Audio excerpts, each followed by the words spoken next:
All right. Today we got the one, the only Al Gordon. How you doing, sir? How you going? All right. So basically, what I'm getting at is you got a brand, you got a store, and you're the city commissioner now, right? Yes, sir. He's he's been running it up. Like, go ahead and tell them what ABG stands for. So ABG, as you see on my shirt, is all about grinding. And I look at everything that we do every day as a grind. You know what I mean? Whether Yeah. you go to school, whether you go to work, whether you're a parent, you go to the gym, you're an entrepreneur, you're on your grind, and we're all about grinding. So we just want to assist you and supplement your grind in any way we can. Okay. Okay. All right. So, what's the story? Like, what started all of this? Um, Struggling, coming from the struggle, to tell you the Struggle. truth, and wanting more, wanting to be an owner, wanting to stake my claim, wanting to be a Mm-hmm. legend and build a legacy. To tell you the truth, what really, pushes me is, financial freedom, Mm-hmm. generational wealth on the highest level. I want my kids and my grandkids to have the opportunities and have doors open that I never had. You know, and so that's what really motivates me, and that's what motivates the grind. Like, the name speaks for itself, all about grinding. Yeah. So Okay. Okay. So yeah, like similar to you, I know my dream and whole point I'm doing this is mhm. one, like get all this up. You can't deny God with this, Nah, right? nah, no way. Two, you never want to have to worry. You Exactly. you want to be able to know you're financially good. Yes, sir. You want to be able to know you got the right connections. Hmm. You want to know your family's good. Your people, everybody that's around you is going to be affected by simply what you're doing. Sure. So, struggle is a great reason why you started this. For sure, man. I come from the city of Chicago, and I grew up in projects, and I grew up in poverty to a certain extent, and mom, she was a grinder. So she, Mm-hmm. she worked and she hustled and she got us out of those situations. And by hustling, I mean grinding, getting out there and making it happen for us at all costs. She was a single parent of 6 kids, black woman in America, and Wow. I saw her, so she was a big motivation. So I knew, even as a child, I had to go and make it for myself. I would go and, mow lawns and shovel snow and rake leaves for, $20, $10, $15 a house I in the remember that. neighborhood, to be able to buy myself my own, clothes and shoes and snacks at school and things of that nature. So, I've been a bit of an entrepreneur before I even knew what an entrepreneur was. And it's funny, Mm-hmm. because I remember as a kid, I watched a movie by the name of Soul Plane that Kevin Hart has. Mm-hmm. And I remember when, at the very beginning, when he was in court, and they were like, do you have a job, sir? And he was like, well, I don't. I'm an entrepreneur. And they, the whole courtroom laughed at him. And I just remember thinking, like, I don't never want to be that. But Yeah. now it's like, that's all I want to be. You know what I mean? I would Yeah. rather Yeah. be Yeah. my own worker and work for myself and build my own legacy than working for somebody else and having them dictate my time, my life, my schedule, my family, all of that good stuff. And Mm-hmm. I'm not against working. I'm not, I worked for many, many years. I worked in plenty different fields and at plenty different jobs, but I always knew I'm a leader and I want my own. So Yep. I dig that. I dig that. Like a lot of people, we're in a start like a time period where we're just looking at the 9 to 5 is like, oh, I would never want to do that. exactly. But I mean, if you got to get the 9 to 5 to get somewhere, just do it. Yeah, Like you have to. for sure. Right now, I know I'm working one, but Hmm. at the same time, I'm still doing the stuff I need to do. And that's the perfect way to do it, honestly. I kind of jumped cold turkey into this just because I knew, like, it was COVID time. I didn't want to go back. I had got sick, and I got sick from the job, if you ask me. And I just was like, man, I'm not gonna put my family through that. I'm not gonna risk Hmm. this. But I tell people, if you want to get started, you need to have a boat. You need to have a Yeah. sail. Don't just jump right off the cliff. Have Hmm. Work your job, work your 9 to 5, do your business or your service as a side hustle until it gets going enough to where you can leave that job, Yep. and then you jump into it and you make it as big as possible and create other endeavors and other revenues, or avenues for revenue. And I think that's the smartest way to do it. So I Hmm. salute you and commend you for that. Hold on real quick. I know I'm doing one of these, but I'm gonna keep it quick. All right, so I know y'all see my brand around, taking my photo shoots and posting on, Instagram, YouTube, etc. So if y'all want to catch some clothes, see how it is, go ahead, go up to justdream777.com. get you some clothes, get you some nice stuff because, hey, it's fire. So get back to the interview. Okay. So how did your brand start? Like, what got you here? Well, I'm a bit of a clothing or a fashionista, if you will. I love, getting dressed. I love, I have outfits in my head daily, and it's just like, man, um, I just love it. I got a passion for it. So it started as a clothing brand. In COVID, I started an e-commerce store, a drop shipping website. And, somebody told me, don't just do clothes.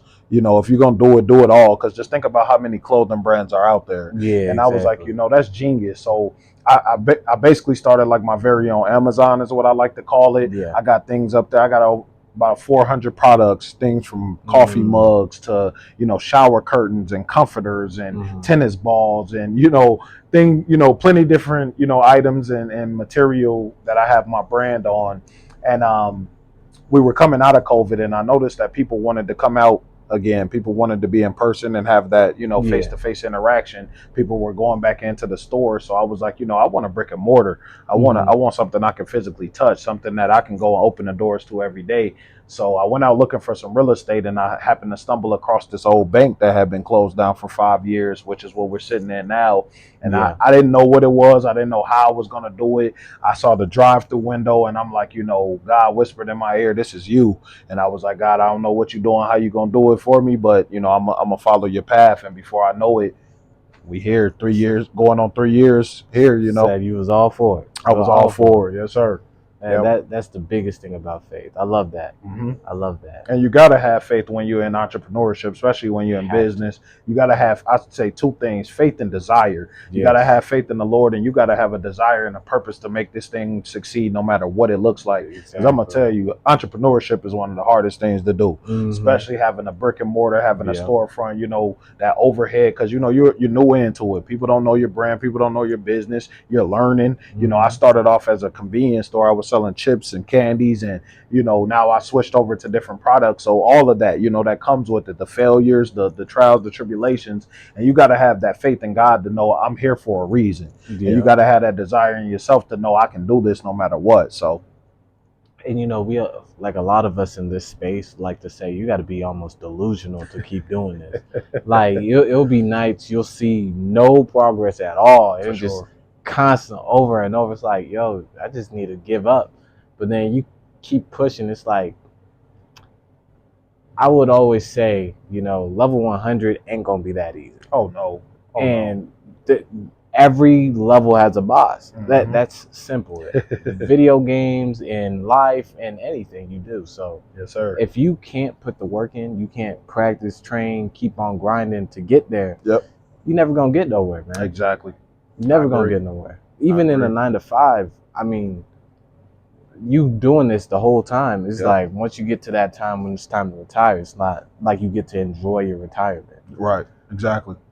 You got to keep grinding. You got to stay on it. And tell you the truth, I tell people also, you got to be a good worker to be a great boss. You got to be a good follower to be a great leader. So at one point in time, I had to do the same, and I had to learn things. And I tell, younger, men and women that, if you are in a job, especially even like a McDonald's has one of the best business, one of the best businesses around. Learn their policies, learn their procedures, learn their structure, learn the way that they implemented their business, and you take that, for when you start yours, and you implement it to yours in the best way without, completely copying theirs. But you want to always be a sponge. No matter what room you're in, no matter who you're around, you can learn something from anybody. Exactly. That's a free bag right there. That is a bag for sure. You start picking up everybody else's stuff, and you're gonna get it. Yep. So I like to commend you for being one of the first places I put my product in. Yes, sir. He got a few sales on that. Yep. And actually,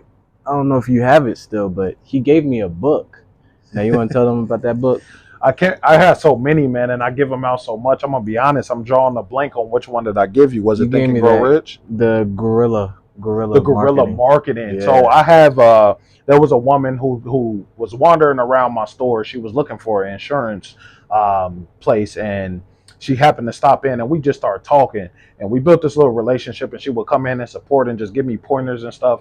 And she was like, you know what, I want to bring you something. So she brought me this book, and it's guerrilla marketing. Mhm. And my thing is, I try to set a goal of reading at least 20 pages a day, because when I was younger, they said if you don't want a black man to know it, put it in a book, and that just really like bothered me, right? So Yeah, I exactly. try to keep that knowledge. I try to keep learning. So that guerrilla marketing book really, helped me to really, get out here and market my brand, understand what marketing is and how big it is. That's one of the, if not the only, the best way to drive revenue into your business. If you're not making the Yep. sales, you're lacking on your marketing. So, it just gives you different pointers and different ways of marketing. And it is an older book, so it gives you a little bit of older methods. But if you're Yep. smart enough and wise enough, you can apply the new technology and the new day and age and the new mindsets to what they're trying to tell you, and you can implement it in your business and make it a success. Exactly. Exactly. So, all right, we've covered your store, we've covered your brand. Yeah. All right. So, how is your dream forming right now? Like, what even made you become the commissioner at that? Commissioner, I'm gonna be honest with you, man. I'm a avid studier, like I said, like we just hit on. I learn from people. I Mhm. have mentors that I never even met. People like Robert Kiyosaki, the Grant Cardones, Damon Johns, the Jay Z's, the Nipsey Hustles, the guys that really implemented that grind on the highest level, on the fullest level, and stepped into it and really became successful. But I also love music. I rapped at a point in time in my life. I love art. So, Nipsey Hussle has an album called Victory Lap, and on the sixth song, it's called Blue Laces 2. In his second verse, he was like, city council meeting, they got Hustle speaking. Well, Nipsey was a big inspiration for what I do with my store, with my brand and everything. This guy created the first smart store in the world. This is a Mm. black man that comes from South Central, come from, a gang infested territory Yeah. or neighborhood like myself, right? Who comes from the struggle like I did. And he created something that nobody else did in the world as a young black man, right? Yeah. And I just really took that, and I'm like, man, I want to harp on that. So he was like city council meeting, that got Hustle speaking, and I was already kind of on his path and on his in his direction. So I'm like, let me check into this and see what it was. Now that I'm doing it, I kind of understand that what he was saying was he was presenting an idea. He ended up, creating an incubator space to get young impoverished kids from South Central and to give them a pipeline to Silicon Valley, where the Microsofts and the all of those big Nice. brands are, right. So I'm Yeah. like, at that time I didn't understand though, and I'm thinking he was saying he was on the city council. So I'm like, let me go and inquire about this, because I never heard of a city council or a city commission. And I stepped into the office, and I didn't think that they even took me serious at first, but I kept showing up, and before I know it, they were like, they're excited to have a young black man running for city commission. So I'm blown away, and I'm like, well, let's do it. But I'm a firm believer in being the change that you want to see in your community, and that's the main reason why I did the city commission, because I want to change the focus to change the future. I want to show little black boys and girls that look like myself that you can do this and Yep. you should do this. We Yep. need to be in these rooms. We need to be at these tables. We need to have ownership. We need to be behind these decisions, because they directly affect us and our families, and I just want to change the focus to change the future. Exactly. I love that. I love that. Like what you just did and showed inspired so many people. Appreciate that, man. And That means a lot. I was over there when I saw it. I was like, wait, he's trying to be the commissioner? Yes, sir. Oh snap! Yeah. And I was like, if anybody, I would have been fine with you being the commissioner. I'm like, Appreciate that, he's man. a smart man. I He knows appreciate that. exactly what he's doing. So Yes, sir. I'm actually the youngest black city commissioner in Junction City's history. So yeah. that's a big one, man. That's a big one. It's history in the making. Yep. Yep. Exactly. So okay. All right. What plans do you have going forward? Of course, I want to take my brand to the next level. I don't want to stay a small business. I want to end up, in the next 10 years, become a big corporation, have multiple locations around the world. I want to employ, people, especially impoverished people, and teach them the game and teach them, not that you have to work for me for the rest of your life, or that I even want you to work for me. Now, if you want to, I'm not going to stop you, but really teach people, entrepreneurship and business and ownership, even if it's not a business. It could be real estate, it can be Yeah. stocks, credit. Just really teach the importance of financial literacy, and just help my community on all fronts. I want to take Junction City, from where it is to thriving, and just, something beautiful. I want to beautify the city, and I want to revitalize the city, and I want people to come here and want to stay here like myself, and I want people that's from here to be proud to say that I'm from Junction City, and this is what my city looks like. Yep. Yep. Yep. Yep. I love that. And I don't know when I will do it. Maybe next year, maybe 2 years, maybe 3. For sure. But I definitely planned on like coming back, bringing more stuff. You know those White Man Can't Jump movies? Yeah. Oh yeah. You know that ending tournament with Yes, the sir. basketball? I was like, yo, we should throw one of those. You know, it's funny that you say that. We actually do have a couple of those coming up this year. For real. The Snipes Foundation. She's a black woman. She lost her son to gun violence here in Manhattan, actually, Oh, but in the snap. Flint Hills. Coach Snipes. Coach Snipes' wife. Oh, and, snap, him and yeah. his family. I believe it's July 13th. It might be June 13th. I apologize if I got that wrong. I know if she see this, she gonna hit me over the head. But we're actually doing one at the 12th Street Rec out there. We did it last year too, but on the outside courts, we got this 3-on-3 tournament coming in the summer. So I would love for you to be there, shoot, some scenes, maybe interview some of the ballers out there or the Snipes family. I think that'd be real awesome. Okay, what are the age ranges? Oh, it's in any range. I mean, of course, you got grown people out there. She didn't really set an age range, but from last year, what I saw, there was, adults out there playing. So I'm gonna be out there too then. Yeah, you had some high schoolers and stuff, and they were balling, man, and it just was beautiful. There was no violence. People were coming from Wichita, Kansas City, Oklahoma, Texas. And she actually has some special guests coming, and I don't want to reveal that secret because she just told me. So, definitely be looking out for that. Definitely. Okay. I'm excited for that. I'm definitely gonna try to get into something with that. And bro, we got a fat old sign in here that say closed, bro. I'm gonna need you to step back out while we handle this business, please. Appreciate you, my guy. Do me out here,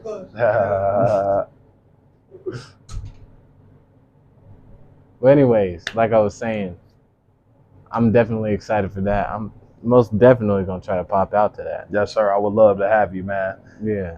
Okay, so did you see your brand getting to this point? I did. I actually see it being way bigger than this. Of course, I didn't see, exactly what I have and what I got going on, but, I definitely saw myself, I want to be a billionaire before 40. I just turned 29 in March, and, that's my goal. So, 29. I didn't think I was going to have a storefront. Never thought I would be, having a ownership over a bank or anything like that. So, God, I put it all to God, man. He led me here. He knew what I wanted to do. He knew what's in my heart and what I can take. And this is an awesome start. When I look at it and you go back, and it's not to compare anything or to knock nobody, but when I look at the first McDonald's building and the first Gucci building and the first Dior building, can't none of them say they got a bank. Like Hove said, we was corner boys with the corner office. That's literally, you know what I'm saying? I'm at the corner of 6th and Eisenhower, major intersection here in the city. And, I got my U-Haul business going. Never thought I would have that. Been moving all my life all around Chicago, all around Illinois. I lived in California. I moved up here to Kansas in 2018. And I'm a U-Haul dealer. I'm helping, assist soldiers get to their next duty station and their next walks of lives and helping people get to their next transition. So I'm blessed. I'm fortunate. I love helping people. I think that's what God put me on this earth for. Yes. And I just love that I'm able to do that. Yes. And that's amazing.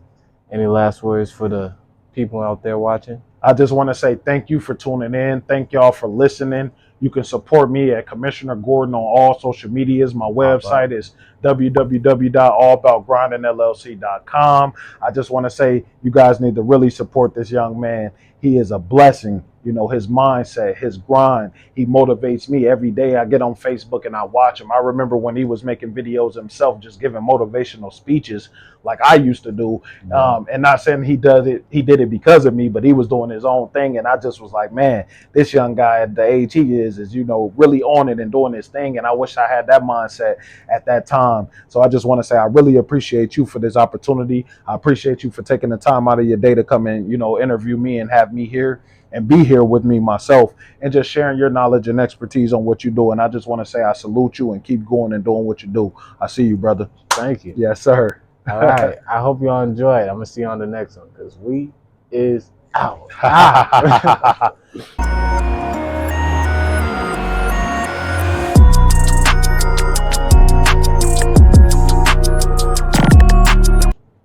Appreciate you, my guy.